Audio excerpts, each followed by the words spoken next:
Le grand dialogue. Sigika Foba. Edouani Wamakaran. Le grand dialogue, l'émission de débat du studio Tamani sur votre radio. Chenni Beri. Halud Mauni. Chenni Beri. Sigika Foba. Le grand dialogue. An lamɛnbaaw bɛɛ lajɛlen danse nanzarakan ta kɔfɛ bamanankan na an bɛna hakili jagabɔ fɛn min kan bi o bɛ tali kɛ ka ɲɛsin ko minɛni minnu cayalen don jamana kɔnɔna na min ye sariya dɔnbaw ye olu ka hakililata y'a la juman in de walasa ka kuma kan maa saba olu b'an bolo kɛnɛ kan Musa Gindo ale ye magistrat ye Birahima Konate ale ye association malienne de défense des droits de l'homme n'o ye AMDH ye o maa ye Ibrahim Ben Mamata Touré ale ye sariya dɔnba ye n'o ye juriste ye ne yɛrɛ ye Muhamadu Touré ye aw bɛɛ lajɛlen danse. Le grand dialogue. Ayiwa ko minɛnu olu bɛ ka caya minɛni laban minnu kɛra olu dɔw bɛ ɲɛsin maa minnu ma o dɔ ye Musa Jara Ibrahim Mayiga ani Adama Diko n'olu bɛ jɛkulu la a bɛ fɔ min ma ko yɛrɛwolo tɔn ayiwa sariya kɛlen don k'u nɔ minɛ ka d'a kan sariya ka fɔla ko u kɛlen don ka kumaw fɔ bɔlɔlɔw sanfɛ minnu bɛ tali kɛ ka ɲɛsin ni violencew ye ayiwa fana maa wɛrɛ fana minɛnen don n'o o ye Etienne Fakaba Sisoko ye ale ta ko o bɛ tali kɛ ka ɲɛsin kuma minnu fɔra n'olu bɛ se ka ayiwa min ye ethnie ye n'o ye Shia ani fana silamɛya ta fanfɛ n'o ye diinɛ walasi ko o ta fanfɛla la ko dan bɛ se ka kari ayiwa hakɛw la o ko la ko o hukumu kɔnɔna na sa bi o ye minɛni minnu cayalen don sariya dɔnbaw ka hakililata y'a la juman ye an bɛ ɲininkali fɔlɔ tenku maa min ma o ye Ibrahim Ben Mamata Touré Ibrahim Ben Mamata Touré bibi na ni minɛni minnu cayalen don e hakililata ye juman ye olu kan n bɛ foli bila studio Tamani na ani an lamɛnni mɔgɔ bɛ k'an lamɛn bon ne hakilinata ni minɛni ko la jamana mana kɛ ko an bɛ démocratie kɔnɔ bɛɛ jɛ fanga hukumu kɔnɔ hakɛ bɛ mɔgɔw bolo cogo min o hakɛ ninnu kɛlen mɔgɔw bolo dan kan ka ye hakɛ ninnu na minɛni ninnu c'est tout à fait normal ka d'a kan ni i nɔ minɛna ça veut dire que sika kɛlen don i la k'a fɔ ko i ye sariya sɔsɔ bon minnu bɛ ka nɔ minɛni kɛ bi sariya de b'u yamaruya k'a kɛ bon an kɔni b'an sigi fɔlɔ k'a lajɛ a ko bɛ taa ɲɛ min fɛ parce que i nɔ ka minɛ ani i sen bɔ a la o fana ye fɛn wɛrɛ nɔminɛnikɛla kɔni b'a ka baara la mɔgɔ tɛ se ka kuma o la mɔgɔ tɛ se ka jalako la parce que sariya b'o fanga d'a ma donc an kɔni dalen don Mali justice la an hakili la fana tiɲɛw bɛ bange a ko kɔnɔ ni jugement procès wagati ninnu sera. Ayiwa Birahima Konate o ye hakililata fana ye fana ni minɛni ko ninnu na. Ayiwa an bɛ an kan fara an jɛɲɔgɔn kan k'an lamɛnbaaw bɛɛ lajɛlen fo an bɛ min fɔ ka da nin ɲininkali nin kan o ye an bɛɛ lajɛlen kɔni ɲɛ b'a la minɛniw b'a la ka kɛ minɛni fana a bɛ kɛ siradaw de kan a kan man kan ka bɔ o siraw kɔnɔ bon mɔgɔ minnu fana minɛna fɛn dɔ de yiralen don k'a fɔ k'u y'o kɛ n'u y'o kɛ mɔgɔ min ye o nɔ minɛ o b'a ka baara la mɛ n'a ka baara kan ka kun cɛ cogo min na an bɛ sigi k'o fana de filɛ o bɛ taa a taa cogo la a tɛ taa a taa cogo la ni o don sera an b'o fana kuma fɔ mɛ bi kɔni an bɛ se k'a fɔ ko a ka gɛlɛn k'a jira k'a fɔ ko dankari kɛlen don ka hakɛ dɔw la mɛ minɛni kɔni an b'a dɔn minɛni ye kojuguba ye parce que n'i y'an ka sariya yɛrɛ ta sariya b'a fɔ ko ka mɔgɔ minɛ o ye sariya ye mɛ k'a datugu ten o tɛ sariya ye mɛ fo datugu kun ka sɔrɔ a la mɛ an bɛ min jate minɛ an y'a ye k'a fɔ kɔni mɔgɔ bɛ minɛ dɔrɔn o bɛ datugu alors que situation dɔw bɛ yen a tɛ se datuguli ma mɛ mɔgɔ kɔni ka datuguli cayalen don ne ma da la n ko o ye a solution ye. Ayiwa Musa Gindo bibi na ni minɛni ninnu fanba bɛ ɲɛsin fɛn jumɛn de kan ka d'a kan e magistrat ye. Toure n bɛ an lamɛnbagaw fo minnu bɛ k'an lajɛ jabaraniw kan n bɛ n barokɛɲɔgɔn fo Ben ni Konate effectivement ne ye sariya baarakɛla ye n'i y'a y'an sariya baarakɛlaw fana bɛ bɔ ka na aw ka jabaraniw kan ani aw ka arajow la ka kuma c'est pour que ka fɛn dɔw ɲɛfɔ parce que sisan kunnafoni bɛ taa ni fiɲɛ min ye fo i ka a jɔgɔrɔma don i ka ɲininkali la ko ten ko ni bɔgɔtɔ ye politiki ko la i ma dan tɛgɛrɛ fɔ ma an bɛ sariya dugu de la an bɛ bɛɛ ye fanga de la n'i ye sariya sɔsɔ a ka kan i ka ɲangi hali ni bɛ ɲangi kɔnɔ fana hakɛ dɔw b'i bolo o hakɛw bɛ bonya minɛni kɔni bonyana parce que minɛni bonyana tiɲɛni de bɛ ka caya bon ni tiɲɛni dun ma kɛ parce que bɛɛ kɔsɛbɛ yɔrɔ y'i ka kiritigɛ yɔrɔ ye bon kiiritigɛlaw de fana dun bɛ k'a fɔ sariya dɔ bɛ yen maa man k'a sɔsɔ ni mɔgɔ min y'a sɔsɔ a bɛ se ka kɛ tiɲɛ kan min ka nɔgɔn kiiritigɛ la kiiritigɛla tɛ wuli a yɛrɛ ma ko parce que k'i tɔgɔ Musa Gino k'i ye kiiritigɛla k'i bɛ taa i ɲɛnamɔgɔ dɔ minɛ sariya de ko ten bon sariya min sɔsɔra e yɛrɛ ka ɲininkali la i y'u ɲɛfɔ siyako fɛn b'a la ka kɔlɔlɔ ta ka ɲɛsin dɔw ma ka dɔw buruja ka dɔw mangoya moralement a bɛ digi u la dutigiw de don bon sariya dun ko ni mɔgɔ min y'o kɛ k'i man kan ka to ten bon o de nana ni nin bɛɛ ye mais k'a fɔ tuguni ko ɲɛ bɛ tugu a kan ka mɔgɔ dɔ woloma k'a fɔ nin t'a la nin b'a la ou bien ka nin kɛ sariya man k'o kɛ e sariya tɛ se k'o kɛ wa n'o fana kɛra fana bɔda wɛrɛw bɛ yen minnu fana bɛ se ka ɲɛfɔ mais min ka ɲi nin ko la parce que an bɛ bɛɛ jɛ fanga de la wagati min don a ko kɔlɔlɔ ka gɛlɛn kosɛbɛ fɛn ni fitinin dɔrɔn i ye kungo sɔrɔ min yɛrɛ nana tɔ bɛɛ k'a la min mana wuli dɔrɔn i b'a sɔrɔ ka telefɔni b'a bolo o bɛ se ka min fɔ a da sago la telefɔni kan a t'a yɛrɛ ka so ou bien ka to bɛɛ da kan ka bɛɛ buruja parce que dɔrɔn ko e kɔntannen don bi min ka di i da b'o fɔ an dun t'o dugu la bon o de kama bi sariya wulilen don k'a jɔ k'a ko dilan parce que mara bɔra so kɔnɔ ka ban ni mara bɔra so kɔnɔ a tiɲɛna dɔw yɛrɛ bɛ se ka wuli dɔrɔn u taa dɔnkili dɔ da ka bɛɛ dɔgɔya ko dɔnkili de don bon f'u kan ka ɲɛfɔ de bon fɔlɔ i tun bɛ se ka min kɛ sisan an bɛ wagati min na a ka gɛlɛn o de kama n bɛ segin a kan bɛɛ fanga min don furakɛ fanga min don fo k'a lajɛ k'a sɛgɛsɛgɛ k'a sɛnsɛn bɛɛ sɛmɛyɔrɔ ye justice ye kiiritigɛlaw kunna b'u ka baara kɛ o de nana ni nin minɛni min ye n b'a dɔn fana juge minɛni fana kun tɛ k'a fɔ k'i nɔ b'a la i bɛ sɛgɛsɛgɛ de ni sɛgɛsɛgɛli kɛla i bɛ sɔrɔ ka kiiri n'i kiirila ɲangini bere min bɛ da i kun o bɛ sɔrɔ ka da i kun ayiwa bibi in na n'i y'a ta k'a lajɛ ni minɛni ninnu cayali est ce que a ma kɛ ni furancɛ fanga in kɔnɔna na wa Birahima Konate bon minɛni bɛ jamana ninnu kɔnɔ depuis lawale la dɛ hali ka ɲɛsin ni mɔgɔw ka kuma ye bɔlɔlɔ sanfɛ bon a bɛ cayala nɔ gɛnni kan parce que a y'a fɔ cogo min na telefɔni de nana n'a ye mɔgɔw b'u ka telefɔni ta dɔrɔn k'u da sago fɔ k'a fili fiɲɛ fɛ a bɛ bɛn mɔgɔ fasugu bɛɛ lajɛlen tulo kan kiiritigɛlaw fana bɛ yen u ɲɛma jɔlen don k'a ko kɔnɔ n'a kɛra dansago ye mɔgɔ ma fɛ n'a kɛra dansago jamana ma u bɛ wuli k'u nɔ minɛ o de la an y'a ye k'a fɔ k'a cayala fɔlɔ mɔgɔ tun bɛ kuma caman fɔ barodaw ni sigidaw la a tɛ se nin yɔrɔ fasugu la mais sisan mɔgɔ i kelen ni kelen b'i ka telefɔni ta i bɛ kumaw fɔ min ka di i b'o fɔ i bɛ mɔgɔw nɛni i bɛ banni kɛ i bɛ fanini kɛ i bɛ burujali kɛ i b'a fɔ a y'a fɔ cogo min na k'a fili fiɲɛ fɛ danyɔrɔ t'o la o de la a yela k'a fɔ minɛniw bɛ kan ka kɛ donc o de kɔlɔlɔ ye nin ye bi ni an bɛ kɛnɛ kan ka to k'a ɲɛfɔ mais est ce que o minɛni ninnu sababuya nana sariya de la sariya dɔ kɛ sariya sun dɔ de bɛ yen minɛni tɛ se ka kɛ ten i mana kɛ procureur cogo o cogo i mana kɛ juge cogo o cogo i tɛ se ka wuli ka mɔgɔ minɛ k'a sɔrɔ sariya ma fɔ k'i sariya ma fanga d'i ma minɛli bɛ kɛ fɛn fɛn i b'a sɔrɔ sariya y'a fɔ de ko n'i ye nin ko masina kɛ sariya b'i nɔ minɛ ni fɛn fɛn ni sariya m'a fɔ ko k'a kɛla kojugu ye k'i nɔ bɛ se ka minɛ kɛ sariya fana tɛ se k'i nɔ minɛ o kan quoi o de an b'o dankun de kɔnɔ ten ayiwa Ibrahim Ben Mamata Toure est ce que o sariya in a ɲɛfɔra mɔgɔw ɲɛna ka ɲa ka d'a kan sariya in taara a tɛ tɛmɛ san 2 ɲɔgɔnna kan bi bon sariya nin ma ɲɛfɔ ka s'a dan na parce que n'i y'a jateminɛ sariya baarakɛlaw yɛrɛ olu cɛsira ko fɛ Sam ni Silima ni magistrat Gindo yɛrɛ ale yɛrɛ ka plateau bɔli caman kan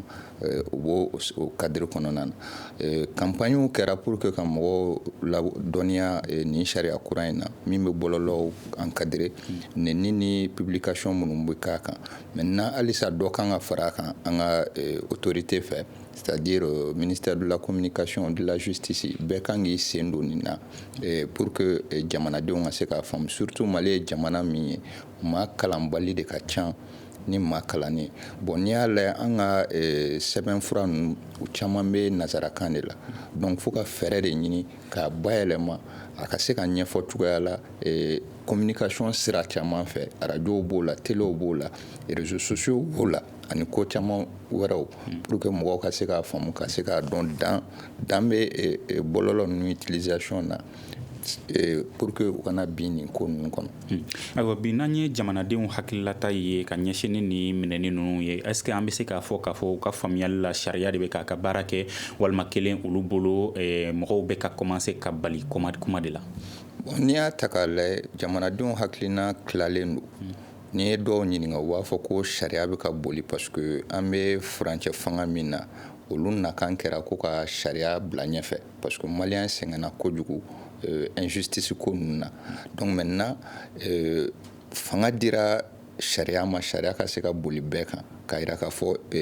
wariko tɛ fɛn wɛrɛ tɛ bɛɛ ka kan sariya ko la donc n'i y'a jateminɛ fana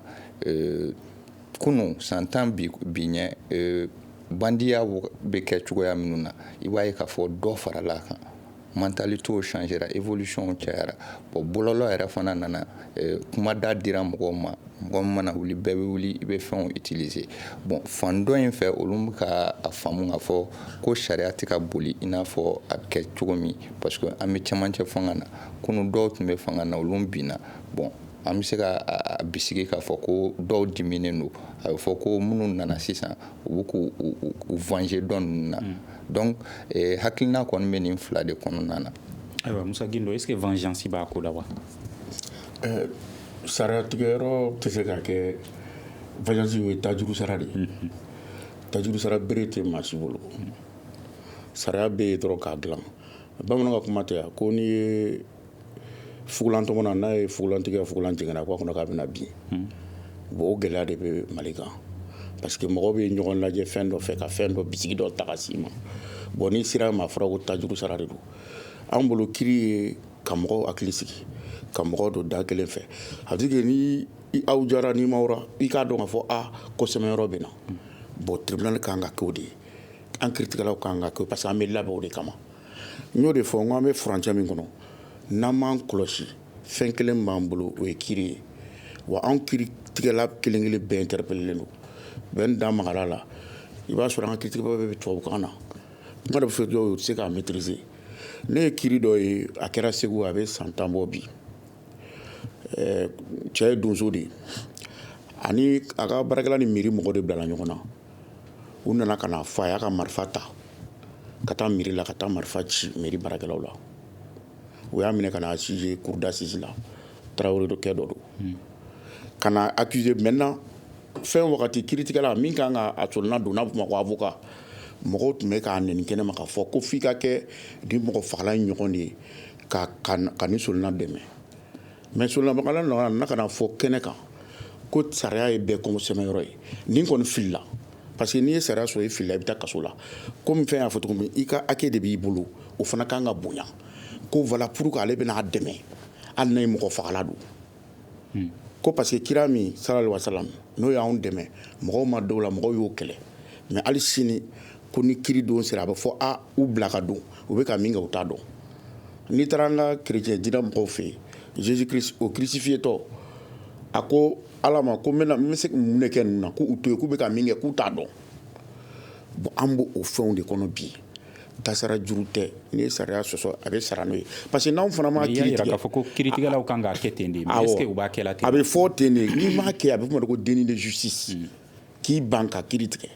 e yɛrɛ ye sariya kura dɔ fɔ Konate y'i jaabi n'o ye oui mais a ye kuma dɔ fɔ san'an ka se sariya in ma sɔnni a ko bibi in na ni hali ni i minɛna ko k'i datugu kaso la ko o walew bɛ ka teliya bibi in na ale ka faamuyali la donc e ka jaabi ye jumɛn ye o ko la a wale bɛ ka teliya parce que tiɲɛni bɛ ka bura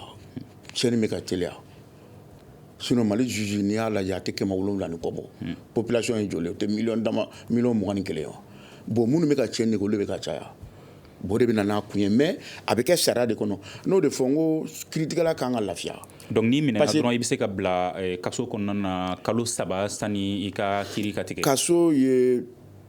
tɛ diyagoya kaso kɛkun n'o y'a sɔrɔ i ye sariya min sɔsɔ n'a kɔnɔfɛnw ka girin n'i bɛ se k'i to kɛnɛma ka fili don a la n'i bɛ se k'i to kɛnɛma ka dɔw bagabaga n'a bɛ fɔ hali minnu bɛ se ka na témoignage kɛ ou bien indice minnu bɛ se k'olu tunu kaso fana kɛkun fana ye min ye pour que i k'a don i k'a faamu k'a fɔ ko diɲɛ tagabolo de ye nin ye mais kaso tɛ kɛ k'i tiɲɛ o de kama n b'a f'i ye ni min taara kaso la hali ni denmisɛnnin don ou bien ni mɔgɔkɔrɔba ou bien ni fɛn dɔ b'a kɔlɔlɔ dɔw b'a la an b'a fɔ o ma ko des circonstances atténuantes o bɛ se k'a to i ka kaso bɛ se ka bɔ a ma an bɛ se ka dɔw labɔ n'an b'a fɔ o ma ko sursis n y'a fɔ a dogo wɛrɛ président de la République o bɛ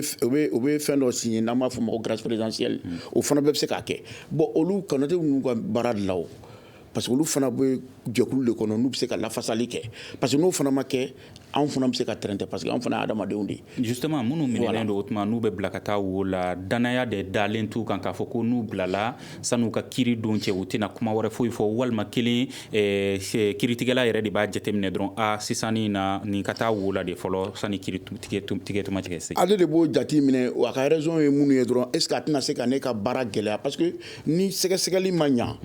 kiiri jaabi tɛ ɲa an b'a fɔ o ma ko procédure bon sisan n'a bolila a bɛ kɛ jɔn ka kɔrɔ a b'a fɔ aw y'a négliger parce que n'o de fɛ dɔɔni koman de don i ye minɛni kɛ u b'a fɔ k'i ye minɛni kɛ i y'a labila a fɔ ko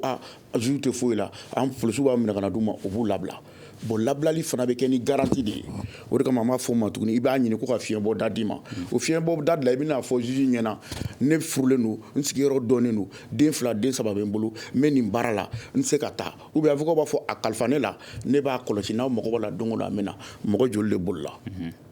bon juge tɛ fɛ k'o risque de ta bon maintenant min bɛ na ni gɛlɛya fana ye ni tɔgɔ bɔlen ni mɔgɔ y'o mɛn o bɛ gɛlɛya bɛɛ bɛ bɔ o kalama sinon mɔgɔ joli de bɛ minɛ bi k'o don kaso la e Keɲeroba dayɛlɛ la o ye prison kura ye mais a bɛ ɲini ka fa Bamako prison ba bɛ ten an ka région kelen-kelen bɛɛ bɛ ten mais k'a fɔ ko ni na kanu de don ou bien n bɛ se ko la ou bien fanga bɛ na n bɛ karisa don kaso la a kɔni o ye juge de bolo n'ale y'a bila yɔrɔ min sariya fana ko bɛ se ka fiɲɛbɔda ɲini fiɲɛbɔda fana mana ɲini i bɛ kiiri tigɛ n'a bɛ fɔ o ma ko fond o la n'i nan'o la fana hali n'i bilala n'i nana a bɛ fɔ ko i bɛ kiiri mais i bɛ se ka segin ka taa kaso la tuguni. kuma di Birahima Konate ma Birahima Konate bi in na a yirala k'a fɔ Ibrahim Ben Mamata Ture y'a yira k'a fɔ ko min ye sariya min talen don bi in na n'o bɛ tali kɛ ka ɲɛsin bɔlɔlɔ encadreli ma ko ɲɛfɔli ma k'a la kosɛbɛ o ɲɛfɔli kɛbaliya in kosɛbɛ est ce que o bɛ se ka kɛ dankarili ye jamanadenw ka hakɛ la wa. bon n'i ye sariya yɛrɛ nacogo lajɛ a bɛ fɔ ko ni sariya tala mɔgɔ minnu bɛ sariya ta u kan ka jamanadenw ladɔnniya a tali la mais an bɛ min ye an ka jamana nin kɔnɔ yan o baara ninnu tɛ kɛ a kɛcogo la bon n'o baara ma kɛ wajibi don jamanadenw t'a dɔn ko sariya yɛrɛ ye min ye walasa i ka fɛn dɔ bonya f'i k'a dɔn e ma fɛn min dɔn i tɛ se k'o bonya bon ka kan mɛnbaliya fana fara o kan o fana ye kɔlɔlɔba ye olu bɛɛ de b'a to jamanadenw yɛrɛ tɛ u ta n'u bila dɔn jamana kɔnɔ o de y'a to fana n'u minɛna k'u ɲangi u tɛ nisɔndiya a tɛ bɛn u ma parce que n'i tɛ fɛn min kun dɔn ni o bɛnn'i kan i tɛ sɔn a ma donc o bɛɛ de bɛ kan ka kɛ jamana nin kɔnɔ kiiri yɛrɛ. o la sariyaw talen don nanzarakan mɛnbaw ye wa. wala a bɛ n'a fɔ ten mais kama sɔrɔ o tɛ parce que a yɛrɛ la ni député minnu bɛ yen n'olu ye sariya tabagaw ye olu kan ka kɔmasegin kɛ u bɔla yɔrɔ minnu la ka taa ni sariya in ta la a bɛ tan a bɛ tan a bɛ tan dugudenw kan k'a lamɛn ni o baaraw kɛla i tɛ se k'a fɔ tuguni k'i tɛ sariya dɔn mais a kɔni sɛbɛnnen don ko jamanaden bɛɛ bɛ sariya dɔn ni sariya ta la mais mɔgɔ tɛ sariya dɔn bi yɛrɛ ne e yɛrɛ filɛ n'e bɛ sariya o b'a fɔ ko ninnu ye jurisiw ka fɛnw de spécialistes ka fɛn de don bon n'a ko kɛla ten yɔrɔ a bɛ gɛlɛya bɛɛ tɛ se ka kɛ juriste ye mais sariya kan ka kɛ bɛɛ lajɛlen ka baarakɛ minɛn de n'i b'i ka baara kɛ sariya kɔnɔ a ka gɛlɛn ko damakari ka hakɛw fana na quoi. ayiwa o yɔrɔ hukumu kɔnɔna na est ce que ni maa min minɛna k'a sɔrɔ ni ɲɛfɔli kun ma kɛ ka ɲa i bɛ se ka wuli ka jɔ kɛ k'a fɔ ko nin sariya n kun t'a dɔn a ma ɲɛfɔ ɲɛna o sababu yala i tɛ se ka minɛ e tɛ se k'o fɔ tuguni sariya se k'o fɔ tuguni parce que a bɛ fɔ dɔ ma présomption de connaissance dɔ de bɛ yen a yiralen don k'a fɔ ko ni sariya t'a la a délai de publication mana tɛmɛ a bɛ yira k'a fɔ ko jamanaden bɛɛ b'a dɔn bon ni jamanaden bɛɛ b'a dɔn e tɛ se k'a fɔ tuguni ko e tun t'a kalama c'est comme ni polisikɛ ye fiyɛ sans interdit ko ne tun t'a kalama ko nin ye sans interdit ye o yɔrɔ la e b'a fɔ k'i t'a kalama mais jamana e fana kan k'a ɲini k'a dɔn k'a fɔ min bɛnnen don min ma bɛn o an ka gɛlɛya yɛrɛ ye kan in de ye baara in kɔnɔ minɛ sariya ninnu bɛ tubabukan de la mɔgɔ dama min tɛ tubabukan mɛn o de ka ca mɔgɔ dama min fana kalan n'u tɛ tubabukan faamu o de fana ka ca gɛlɛya nin yɔrɔ ka ca kosɛbɛ maaw ka hakɛw ma dafa o tiɲɛ mais maaw fana tɛ hakɛ nin ɲini a ɲini cogo la u t'a ɲini cogo fana dɔn o bɛɛ ye gɛlɛya ye. o la sani ka accent ka bila minɛni kan est ce que accent kun man ka bila kalanni de kan ka tɛmɛ minɛni fana kan. o de kanu ne yɛrɛ do kɛ ni mɔgɔw kununa a ka ca la mɔgɔw bɛ bɛn yɔrɔ caman na u tɛ bɛn an y'a ye k'a fɔ par exemple mɔgɔ minnu bɛ baloko kalan kɛ ni fɛn walawala ɲɛna i b'a ye ko ne yɛrɛ tun t'a ko nin ko bɛ tan o jaa nin cogo don n'o don ne tɛ sɔrɔ a ɲɔgɔnna wɛrɛ tuguni o de kan ka kɛ jamana kan k'i wasa don ko ninnu ɲɛfɔli la juge kan k'a kɛ ministère i b'a fɔ a ye cogo min na ministère de la justice kan k'a kɛ a programme yɛrɛ kan ka bila Mali télé la mun yɛrɛ bɛ maaw yɛrɛ dabali ban n'i ye Mali télé ta i bɛ fɛnw y'a kɔnɔ minnu n'an tɛ tabiya kelen yɛrɛ fewu e b'i fɛ k'i ka jamanadenw kalan jamana wɛrɛ fɛnw de bɛ kan ka ye ka jamana jabaranin kan kɛra a kuma ka gɛlɛn dɛ a kuma ka gɛlɛn et pourtant jamanadenw ka hakɛ ye dɔnniya min ye o dɔnniya tɛ yen fewu an bɛ taa fɔ min ayiwa Ibrahim Ben Mamata Touré bibi in na ko min ye ayiwa prison ye kasobonw ye ko u bɛ ka fa o bɛɛ kɔfɛ minɛninw bɛ ka kɛ ka caya fana ka taa prison na hali bi est ce que o yɔrɔ la dan tɛ kari hali o kaso kɔnɔden ninnu ka hakɛw fana na wa bon déjà yɛrɛ fɔlɔ ni prison yɛrɛ fara fɔlɔ fo ka mɔgɔw to ɲɔgɔn kan an bɛ se k'a fɔ ko maka dɔɔnin kɛra u ka hakɛw la parce que hali n'i bɛ kaso la sariya dɔw de b'i bolo bon adamadenya yɛrɛ n'a taabolo la ka mɔgɔw to ɲɔgɔn kan ka se niveau dɔ la degun don bon fɛɛrɛ de kɔni bɛ ɲini a y'a fɔ cogo min kaso bonba kura dayɛlɛ la pour que a ko ka nɔgɔya bon minɛni fana bɛ ka caya minɛni cayali fana na n y'a fɔ cogo min o don na c'est vrai que sariya baarakɛlaw kan ka minɛni kɛ a yamaruyalen don maintenant hakili kan ka kow dafa tuma bɛɛ minɛni dɔw bɛ yen sisan souvent i kan k'o kɛ ka sɔrɔ a ma se datuguli ma a y'a fɔ sisan ni garantiw bɛ yen i n'a fɔ i bɛ logelen don yɔrɔ min i dagalen don yɔrɔ min denbayatigi ye i ka avocat bɛ se ka garanti sugu dɔw ta je pense que o sira ninnu dɔw an kan ka don olu tagamali la sisan ale ni a kɛwale ninnu man jugu kosɛbɛ i ka comparution directive kɛ a bɛ exister mais a ka caya pour que jugement dɔw ka se ka kɛ rapidement nin bɛɛ bɛ se ka contribuer ka so ka na fa mɔgɔw ka na to ɲɔgɔn kan yen nɔ a baara ma nɔgɔn effort bɛ en cours mais jusque là jamana in fana kɔnɔ fɛn dɔw bɛ an k'o fɔ n'i ma minɛ ka datugu yɛrɛ Mali la a tɛ dɔn ko sariya bɛ yen bon o faamuya fana ka gɛlɛn ne ne mana bila ɲɔgɔn na sisan réflexe fɔlɔ min bɛ ne la n bɛ taa ni ye fanga bonda la wa n b'a kɛ cogo bɛɛ ka datugu bon n'an ma bɔ o cadre kɔnɔ a bɛ gɛlɛya dɔɔni parce que kɛwale infraction kɛcogo u bɛ ka caya sisan banditisme développera évolution fɛn kuraw nana kunun an tun b'a dɔn cogo min bi a yɛlɛmana donc a diversifiera donc fanga hakili kɛ ka baara nin dafa kosɛbɛ ayiwa ni prison ninnu n'u fara kɔni balo ni ji tɛ to ka dɛsɛ u la yen dɛ bon kuma ka gɛlɛn parce que n'i taara prison na u bɛ min fɔ kɔni balo bɛ d'u ma mais balo est-ce que a bɛ se ka dun ɲininkali b'o yɔrɔ la parce que n'i taara da yɛrɛ la i b'a ye ko mɔgɔ caman bɛ bɔ ka na dumuni di a ka mɔgɔw ma kaso kɔnɔ dumuni ka di kasoladen ma kaso ninnu na u ka hakɛ don maintenant a qualité bɛ cogo di ɲininkali bɛ ye bon jamana an ka jamana fana ye min ye il faut pas se cacher an kana tiɲɛ dɔw dogo an na budget min bɛ ministère de la justice bolo a ka dɔgɔn bon a ka dɔgɔn baara dun fanga ka bon n'i ko k'i bɛ qualité sugu dɔ di hali sisan a ka dɔgɔn a dɔ caman yɛrɛ de kan ka fara kan Gindo dun y'a fɔ ko ɲɛmaaw y'a jira k'a fɔ k'u bɛ fɛ ka sariya walew de sigi sen kan bi in na o bɛɛ la budget fana bɛ dɔgɔya a kan ka caya n'a cayara Gindo ninnu yɛrɛ b'a nafa sɔrɔ a bɛ se ka kɛ u ka prime n'u ka fɛn caman bɛ yɛlɛ o bɛɛ bɛ yen ayiwa Gindo ko kasoladen ninnu ka baloko a ka di wa a man di de kaso yɛrɛ man di kaso man di kasoladen fana bɛ somɔgɔw bɛ taa ni dumuni ye faso b'a se kɛ a tɛ semaine 2 bɔ directeur de la prison chose ani régisseur Gindo ani directeur yɛrɛ n'o ye Tunkara ye u bɔra télé la k'a fɔ ko bibi in na u bɛ se k'a fɔ alhamdulilayi parce que u ye mɔgɔ dɔw ɲininka olu y'a fɔ k'u ka dumuni ka fisa u bɛ dumuni kɛ siɲɛ 3 mais ni fɛn ye nafolo ko bi fɔ u bɛ taa fɔ miliyari ko la n'i bɛ fɛ ka bɔ kaso la n'i ko a man di est-ce que o t'i kungo gɛlɛya fo n'o kɛra Turelakaw ni Mayilakaw ye sinon kɔni ni fako bɛ o tɛ bɔ problème fana ye min ye olu tɛ se ka kɛ parce que sara de b'i don sara de b'i bɔ bon condition fana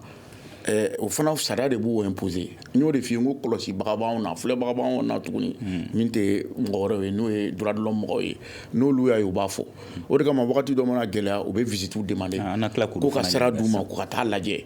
o sira visite état bɛ ka to o bɛ don sinon bi in na a bɛ se ka fɔ alhamdulilah ne ye émission min ye journal parler yɛrɛ la directeur kumana régisseur kumana k'u ka dumuniw yɛlɛmana u bɛ minnu dun tobilikɛlaw yɛrɛ olu y'a fɔ bon adamadenw de don o y'u ka hakɛ de ye hali n'a ma ɲa dɔ de kan ka fara kan mais k'a fɔ k'a diyara fana ko n bɛ segin ka taa kaso t'o ye parce que kaso la n'i bɔra n'i taara n'i ɲana ka taa métier dɔw kalan métier yɛrɛ bɛ kalan ye o de kama an ka rentrée judiciaire ninnu na u bɛ baara minnu kɛ u bɛna yira n'i yɛrɛ y'a ye i b'a dɔn k'a fɔ ko sɛbɛ de parce que ateliers bɛ yen dɔw yɛrɛ hali ne yɛrɛ san o san a bɛ san 2 bɔ san n y'a jɔ ne yɛrɛ tun bɛ taa journaux kɔrɔw n b'a ta n bɛ taa di c'est à dire que bibliothèque ni fɛnw bɛ yen misiriw bɛ yen églises bɛ yen u ladɔnnen don bon n'i nana ka n'o kɔfɛla fana na problème ye min ye n'i bɔra n'i ye ɲuman kɛ o de kama n'i seginna ka don kaso la a bɛ se ka kiiritigɛla lafu parce que a bɛ komi a ye baara min kɛ a ma ɲa an b'a fɔ o ma ko récidiviste i b'a sɔrɔ u y'u minɛ suɲɛni na bi i y'u bilala i ye sursis d'u ma ka kaso juru d'u la o dugusajɛ o semaine bɛɛ u bɛna i ɲɛkɔrɔ tuguni bon kaso dabɔ o kama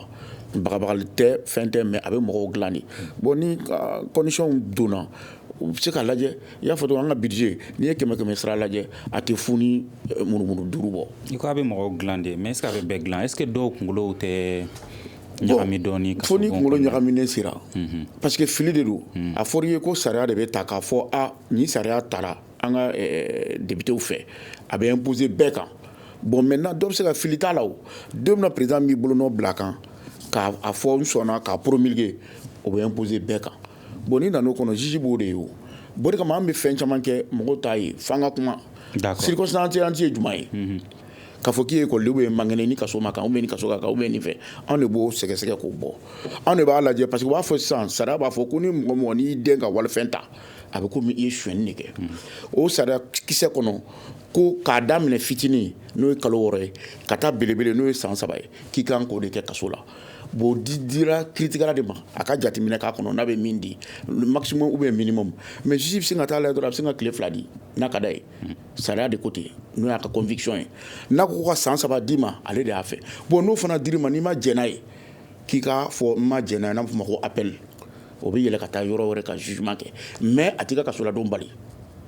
i kɔni bɛ taa kaso la bon n'i taara appel la n'olu y'a lajɛ denmisɛnnin don ou bien muso dentigi don ou bien muso jagokɛla don n'a mɛnna kaso la a mago bɛ sa olu bɛ se ka lajɛ bon juge ye san 3 d'a ma a bolo giriyara an bɛ san 1 d'a ma ou bien an b'i bila ka kaso juru don i la o la i bɛ sɔrɔ ka bɔ kaso la yen fana tuguni n'a ma ɲa i bolo i bɛ taa fɔ cour suprême na bon n'i nan'o bɛɛ bɔda la ye Ture n b'a dɔn kɔni dɔ bɛ kɛ mais an ka mara kɛ so an ka wɛrɛ min bɛ est ce que o courage fana n'o dɔnniya bɛ bɛɛ la o fana ye ɲininkali wɛrɛ ye mais baloko ta fanfɛla la ani fana kaso kɔnɔna na a bɛ min da kasoladenw yɛrɛ kan est ce que a bɛ bɛɛ de dilan Konate. kaso ti bɛɛ dilan wa a tɛ se ka bɛɛ dilan kaso yɛrɛ bɛ dɔw tiɲɛ koyi an b'a fɔ ma ko effet de promiscuité o b'a kɔnɔ dɔ ɲumanaman bɛ don a tiɲɛnen bɛ bɔ o de la an b'a kanu ko jugew n'u bɛ mɔgɔ bila ka taa kaso la u ka fɛn caman jate minɛ dɔ dotɔ la a ɲumanaman don mais a tiɲɛnen bɛ bɔ a tɛ se ka dilan tugun mun de b'o kɛ mais kaso ye mɔgɔ jugu bɛɛ mara yɔrɔ de o mɔgɔ dɔw bɛ ni n'a donna ɲɔgɔn na a bɛ se k'i hakili yɛlɛmɛ ko facilement bon ne ni mɔgɔ jugu dɔ donna n'a ye hakili yɛlɛmɛ n'i bɔra e bɛ to hakilina de kɔ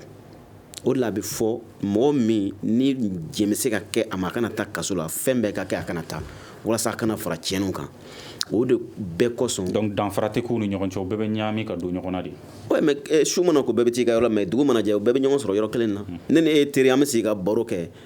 nin fana ni nin ye teri u bɛ sigi ka baro kɛ o kɔnɔna baro kɔnɔ fɛn bɛɛ b'a kɔnɔ dɛ i y'a faamuya o de kɔsɔn a natalen don ko an kana bɛɛ bila ka taa kaso la o fɛn o taabolo kelen de y'a to u ye denmisɛnninw ni musow bila ka kaso dilan a dan ma walasa olu kana ɲami mɔgɔ dɔ la k'u hakili yɛlɛma ka se ka métier kalan kasobo kɔnɔ n'u bɔra u ka kɛ bunahadamaden ɲumanw ye mun bɛ se ka nafa ɲɛ u yɛrɛ ani mɔgɔ wɛrɛw ye mais kaso tɛ bɛɛ dilan dɛ an bɛ segin a kan kaso tɛ bɛɛ baloko ta fanfɛ balo a y'a fɔ cogo min na mɔgɔ se y'i dan ye quoi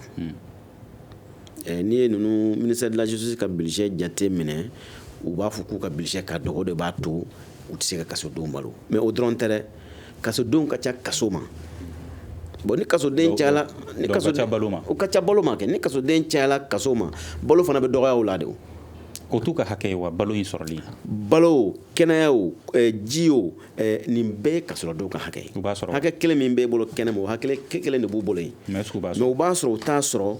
o de kana ye kuma wɛrɛ ye n ka fɛn a y'a fɔ n'i ye bamakɔ prison jate minɛ a jɔla waati min na a tun dabɔla mɔgɔ 400 kama mais bi mɔgɔ 1000 ni mɔgɔ 200 de b'a kɔnɔ n'a sɔrɔla tɔni kelen min dabɔlen don mɔgɔ 400 kama mɔgɔ 1000 ni kɔ de bɛ yen maa 1000 ni maa 200 de b'a kɔnɔ yɔrɔ a kuma ka ca dɛ n'a sɔrɔla tɔni 10 de bilalen don ko mɔgɔ 400 kosɔn mɔgɔ 1000 ni 200 tɔni 10 bɛ mɔgɔ ɲɛ yan et pourtant dɔ ma fara wari kan o gɛlɛyaba ye mais an bɛ min fana fɔ nɔgɔyaba b'a la parce que dɛmɛjɛkulu fana bɛ yen olu fana kɛn bɛ ka u fanga da kasobon mɔgɔw kan u ka centre d'intérêt kasobon kɔnɔna ye u bɛ taa ni furaw ye u bɛ taa ni dumuniw ye o fana bɛɛ bɛ yen donc olu bɛɛ de bɛ fara faso ka cɛsiri kan walasa ka se ka kasoladenw ka kungo nɔgɔya mais halisa a ma bɔ ayiwa an bɛ se ko wɛrɛ ma n'o ye liberté d'expression ye ko sariya bɛɛ bɛɛ lajɛlen yamaruya i ka se k'i hakililata di nka o hakililata di bɛ kɛ ni cadre jumɛn in de ye sariya ye mun de yamaruya mun de balilen don Ibrahim Ben Mamata Touré bon sariya kɔni bɛ a yira k'a fɔ c'est constitutionnel k'a fɔ ko bɛɛ bɛ se k'i hakilina yira sariya cadre kɔnɔ bon n'i bɔra o cadre de kɔnɔ sariya cadre kɔnɔ sisan i ye sariya sɔsɔ donc n'i ye sariya sɔsɔ i bɛ wele o ko la bon mɔgɔw de kan ka faamu ka fɔ c'est vrai que hakɛ bɛ n bolo ka kuma mais n ka hakɛ man ka to fana n ka dangari kɛ mɔgɔ wɛrɛ ka hakɛ la i n'a fɔ an y'a fɔ cogo min bɔlɔlɔ sira fɛ sisan an bɛ se ka kuma mais o kɔrɔ tɛ an ka mɔgɔ wɛrɛ nɛni o kɔrɔ tɛ an ka mɔgɔ wɛrɛ buruja hali aw minnu bɛ kuma di mɔgɔw ma journaliste n hakili la aw ka fɛn encadrelen don n'o ye sariya b'aw yamaruya aw ka taa ni sira dɔ ye mais dan dɔw bɛ aw man ka tɛmɛ o fana kan bon ni bɛɛ y'i ta n'i bila dɔn o hukumu kɔnɔna na je pense que gɛlɛya ba tɛ don a ko la donc halisa an bɛ segin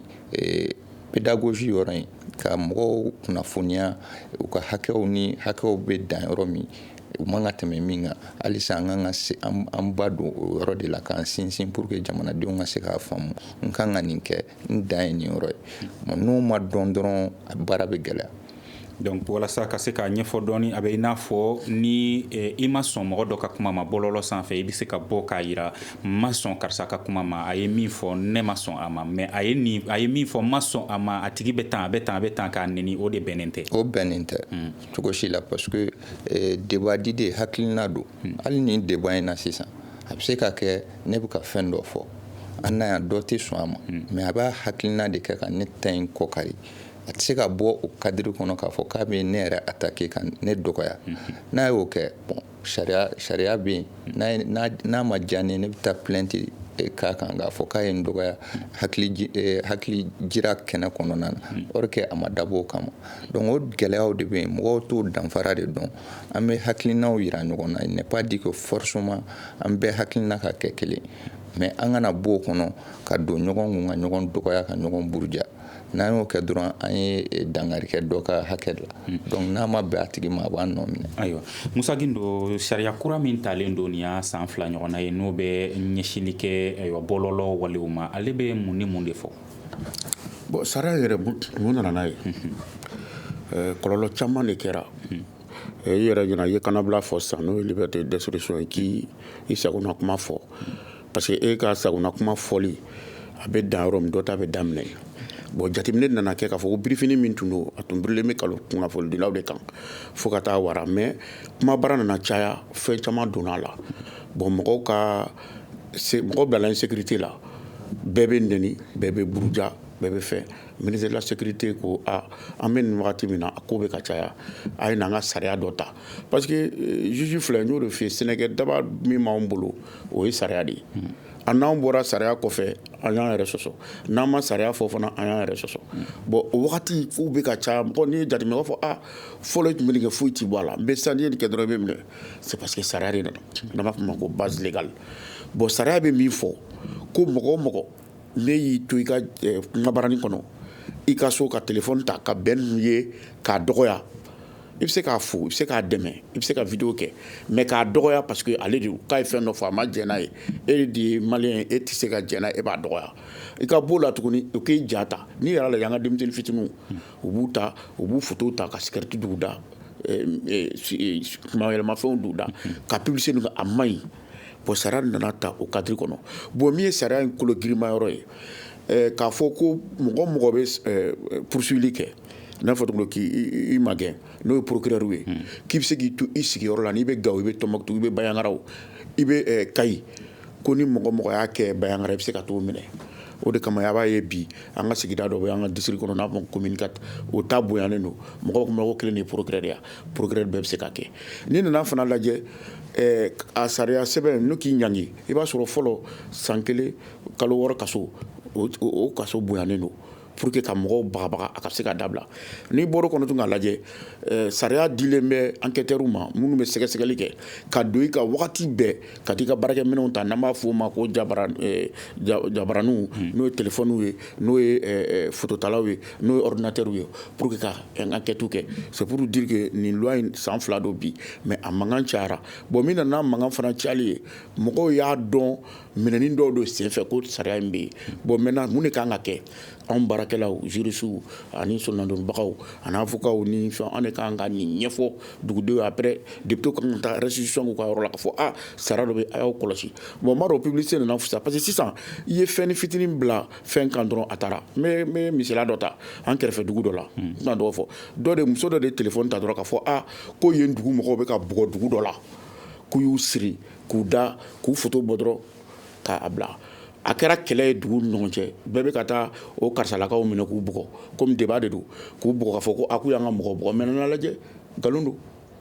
mais a ye dugu bila ɲɔgɔn na heureusement u ma taa ɲɛ mais u y'a minɛ k'a juger san 3 kaso ani miliyɔn 2 ani kɔ a y'o de sara bon i yɛrɛ b'a ye tile 2 in na ni min wulila dɔrɔn u bɛ se ka bɔ dɔrɔn u bɛ téléphone ta bon ni aw tɛ se ka taa ni jamajɛyɔrɔ la n'aw taara an b'aw faga Touré i b'a faga e de y'Ala ye sariya tɛ dugu la b'an ma ko menacer mort n'i y'o to ni kɔlɔlɔ min bɔra o kan o bɛ bin anw de kan bon o de kama i y'a fɔ cogo min na sariya in nana o de kama téléphone min b'an bolo a bɛ komi pɛrɛnfɛn n'a pɛrɛnna dɔrɔn a bɛ taa yɔrɔ bɛɛ n'an ma fu siri a la parce que n y'o de fɔ n ka dama na mara tilala an na ni mara bɔra kɛnɛ ma faso de b'i jɔ k'a dilan bon bi la sisan n bɛ se ka min fɔ an filɛbagaw ye a n'an lamɛnbagaw an k'an farati téléphone min b'an bolo a bɛ se ka se an ko ma i bɛ se ka téléphone ta ka baara ɲuman kɛ ka mɔgɔw wele k'u ka taa vote la ka mɔgɔw wele ka taa dɔgɔtɔrɔsow nettoyer ka taa misiriw la ou bien ka fɛ baara dɔ kɛ min bɛna ni développement ye o bɛ se ka faamu mais ne y'i ta kɛ k'i bɛ tiɲɛni k'a la i n'anw fana tɛ fɔ ɲɔgɔn kɔ. donc bɔlɔlɔ sanfɛ yɔrɔ ma bɔ yɔrɔ la a kɛra Facebook ye o TikTok o Twitter o WhatsApp o nin bɛɛ de b'a la. u y'o de bila kɔnɔ ko espace cybernétique o ye fɛnba de dayɛlɛlen i yɛrɛ ye tɔgɔ fɛn fɔ sisan nin bɛɛ de b'a kɔnɔ an k'an farati kuma ni fitinin dɔrɔn a taara hali ne k'e photo lajɛ k'a fɔ Touré kɔni il est bien coiffé k'a ta dɔrɔn k'a ta k'a bila fɛn dɔ kan ni k'a tila n'o y'a sɔrɔ i ye kojugu de kɛ ne bɛ kɛ complice de e nɔfɛ o de kama a ka teli procureur mana wuli sariya sen filanan in ko k'o bɛ se ka i magɛ ko k'i don kaso la. donc a ma se mɔgɔ ka t'i dénoncer ni procureur ka mɔgɔw yɛrɛ y'a ye dɔrɔn u bɛ se ka. o de y'a teliya o i ka ɲininkali yɛrɛ o de y'a teliya o de y'a gɛlɛma yɔrɔ fana mɔgɔw to k'o de faamu fɔlɔ a fɔ a kɛra ne de la ne bɛ taa ou bien ne ka taa e fɛ yen sutura la ka taa e fɛ yen sutura k'i bila kuma na k'an ka kuma baranin bɔ ka a kuma bɛɛ fara ɲɔgɔn kan ka kɛ komi i n'a fɔ i bɛ ka fɛn fɛn n b'a bɛɛ enregistré parce que ne nana ni fɛn dɔ ye ka t'o ta ka t'o bila bɔlɔlɔ kan a bɛ fɔ ne y'i kan ta ka sɔrɔ i ma jɛn n'a ye n taara ka t'i se ko ma ne de bɛ minɛ parce que ne ye tiɲɛni de kɛ bon e de kan ka wuli ka taa plainte kɛ bon ne ma taa procureur fana bɛ yan n'an b'o fɔ ma n'o bɛ société représenté o fana bɛ ka kɛlɛ k'i place la ne ka plan nana o de kama i b'a ye tuma dɔw ni mɔgɔ fila taara a b'a fɔ ko kotigibatigi y'i sen bɔ a la ko parti civil retiré ko mais ko procureur ni dalen b'a kan i b'a fɔ ko procureur ka baara tɛ n ko sariya dɔ de bilalen don ko n'i y'o sɔsɔ dɔrɔn i bɛ taa kaso la ne ni sen bɔ a la n ko n jɛra sariya ye min fɔ ne juge ne procureur ne tɛ se ka baw ma ni ne fana kɛ ne ye sariya sɔsɔ. Ayiwa an bɛ kuma di Birahima Konate ma bi bi in na o kɛbaa cayalen tɛ de wa walima kelen wolomali de kɛlen don minɛ ni ko in na de. Ture jamana nin ko ka ca mais an bɛ min fɔ an b'a fɔ ko juge b'u ka baara la minɛni cayala o minɛni ma caya o juge b'u ka baara la. Wolomali kɛlen don wa kɛlen tɛ. An tɛna don wolomali kuma na parce que sariya kuma ka gɛlɛn mais ni mun nɔ minɛna an b'a nata ko juge b'o ko sɛgɛsɛgɛ ka se a dan na u ni min ka kan ko o bila o minɛn kɔnɔ n'a bɔra o minɛn de kɔnɔ sa an b'an ka dusu kami yira mais an bɛ taabolo min na bi i tɛ se k'a fɔ ko minɛni cayala parce que minɛli bɛ kɛ kun dɔ de la n'o kun de ma dafa a bɛ fɔ ko juge y'a bɔla a ka baarakɛminɛn kɔnɔ est-ce que i kuma nin faamu maintenant an yɛrɛ bɛ lahala min na wajibi don minɛni kan ka caya parce que n'i y'a jate minɛ ni fanga tun ma di procureur ma nin baara in na mɔgɔ minnu n'u o tun bɛ buruja ten mɔgɔ caman de tun bɛ boli ka se tribunal la ko ka t'u kalifa ye n nana a ye kiri bɔ an ni ɲɔgɔn cɛ parce que ne tɛ se ka sɔn n ka to ka nɛnɛ kuma bɛɛ mɔgɔ dɔw fɛ n ka fisa ni mulu ye ou bien ni mulu tɛ ɲɔgɔn sɔrɔ foyi la o de y'a to nin ko in nana maintenant an bɛ min fana fɔ ka da o kan sariya dama ka kan bɛɛ ye mɔgɔ mɔgɔ n'i filila i kɛla mɔgɔ mɔgɔ n'i bɛ jɔ dakun o dakun na sariya kan k'i nɔ minɛ o de kanunen don walasa ka jamanadenw bɔ e bɛ kan ka kuma min fɔ sisan parce que o de b'a tɔ gɛlɛya o de b'a to sariya yɛrɛ fana tɛ bonya tugun ni jamanadenw bɔla ɲɔgɔn na a kuma bɛ gɛlɛya mais ni jamanaden bɛɛ kɛla kelen ni min mana min kɛ sariya sɔsɔ min kɛ o ka nɔ minɛ o la k'o bila minɛn kɔnɔ ani minɛn min ka kan o de cɛ ka ɲi. Ayiwa Ibrahima est-ce que nin ko in kɛlen don ka mɔgɔw lasiran bi kuma yɛrɛ ɲɛ. Bon mɔgɔw sirannen don parce que n'i y'a ta k'a lajɛ sariya kuma filɛ bi bi in na a ma nɔgɔn parce que n'i t'a dɔn n'i bilala i da bɛ se k'i janfa ka fɔbɔli fɔ bon n'o dun kɛra sariya mana sɔsɔ i bɛ se ka wele o la o ye kelen minnu yɛrɛ b'a dɔn o yɛrɛ bɛ siran parce que n y'a fɔ cogoya min na ni jamana bɛ lahalaya dɔ la i ka kuma nɛmɛ ko dɔw la pour que basigi ka se ka kɛ jamana kɔnɔ i n'a fɔ an bɛ transition de la sisan donc tension bɛ yen sisan bon n'i ma farati ka bɔ k'i b'i da maga ko dɔw la a bɛ na ni gɛlɛya ye e yɛrɛ kan a bɛ se ka na ni gɛlɛya ye i ma sigi ni min ye jamana yɛrɛ kɔnɔ mɔgɔw bɛ se ka kari ɲɔgɔn na bon n'o kɛra n'i welela ko la i tɛ se k'i yɛrɛ bɔ donc o de la bi bi in na mɔgɔ caman tɛ sɔn k'i da don a ko la a sariya kuma ma nɔgɔn. A gɛlɛya bɛ sɔn ka se hali kunnafoni di sow ma de mɔgɔw sɔrɔli la bi ka se k'u hakililataw fɔ ka da kan fɔlɔ la mɔgɔw mana wele u tun bɛ se ka sɔrɔ ka na k'u da don sigikafɔbaw k'u da don jamana koɲɛ caman na nka bi bi in na o koɲɛ bɛ sɔn ka gɛlɛya dɔɔni dɛ. Tout à fait a b'o cogoya la parce que n'i y'a jateminɛ ka kɔn bi yɛrɛ ɲɛ ne yɛrɛ ye kunnafoni so dɔw ka wele y'a sɔrɔ affaire dɔw la généralement u bɛ ne wele n ka hakilina di n ko ma n ko bon n ko nin wagati in na n tɛ se ka kuma affaire dɔw kan parce que n bɛ siran n kana taa fɛn fɔ min bɛ taa tigiw kungo gɛlɛya o ye kelen n bɛ siran n kana fɛn fɔ fana min bɛ se ka na ni futinɛ sugu dɔ ye jamanadenw yɛrɛ ni ɲɔgɔn cɛ a ko la n ko parce que sariya ko faamuya dɔ de b'a kɔnɔ n'i t'a kɔnɔ dɔrɔn a ka gɛlɛn donc tuma dɔw la i b'i yɛrɛ minɛ k'a to yen mais ni wagati sera i bɛ se ka bɔ ka kuma a kan. Ayiwa Musa Gindo bi bi in na walasa ka se ka nin koɲɛ ɲɛfɔli ni sariya ninnu ka ɲɛfɔ jamanadenw ye u ka se k'a faamuya est-ce que waleya talen don aw sariya baarakɛlaw fɛ wa. o ye ɲininkali ɲuman ye waleya talen don ministère de la justice mɔgɔw tulo b'an na projet dɔw yɛrɛ b'u bolo ils ont été financés pour que ka taa sariya ɲɛfɔ mɔgɔw ye an ka ressortw la cour d'appel ressortw la Kayi Bamako ani Mopti n'o bɛ Gawo bɛɛ ta pour que k'a ɲɛfɔ aw yɛrɛ fana bɛ ka min kɛ k'an wele an ka ɲɛfɔ nasarakan dɔrɔn ma voilà kana tɛna nasara ka kɛ bamanankan na tubabukan na mɔgɔ se ka fɔ parce que dibi bilikan boli de don ani dibila tagama n'i ma tɔɔrɔsi sɔrɔ k'a lajɛ i bɛ sɛgɛn mais kelen fɔ aw ye bi et puis juge fana an bɛɛ kelen kelen an kan ka se k'a dɔn k'a fɔ ko an ye adamaden de ye an filɛ an mɔgɔ naani de bɛ yan ne bɛ se k'e furu sa ne bɛ se k'i don kaso la n bɛ se k'i gɛn ka bɔ so kɔnɔ mais an bɛɛ ye adamaden kelen o nin ye jurisi nin ye jurisi mun olu bɛ se k'a kɛ bon ala de y'o di ne ma bon ne kan ka majigin c'est à dire que n'i bɛ se min na o de kama a fɔ ko le juge a n'a ka sa personnalité o y'a ye n'i bɛ se min na n'i bɛ se k'a kɛ sara kɔnɔ a kɛ sara kɔnɔ o la i bɛ t'i da ka sunɔgɔ o ye Mali juge bɛɛ de ye ayiwa faamuyali ko ɲuman ala k'o nɔgɔya bɛɛ lajɛlen ye an bɛ an ka foli lase an ka maa welelenw ma Ibrahim Ben Mamata Touré ale ye sariya dɔnbaa ye juriste Ibrahima Konate ale ye association malienne de défense des droits de l'homme AMDH ma ye Musa Gindo ale ye magistrat ye min ye nɛgɛ karafe juru o ni ja labɛnba Nuhum Jire ale ni Ajaratu Traoré ne yɛrɛ ye Muhamadu Touré aw kan bɛ dɔgɔkun wɛrɛ sigikafɔba kɛnɛ wɛrɛ kan an b'aw bɛɛ fo ka wele. Le Grand Dialogue. Sigikafɔba Edewani wa Makaran. Le Grand Dialogue, l'émission des débats du studio Tamani sur votre radio. Chaîne Beri. Halud Maoudi. Chaîne Beri. Sigikafɔba. Le Grand Dialogue.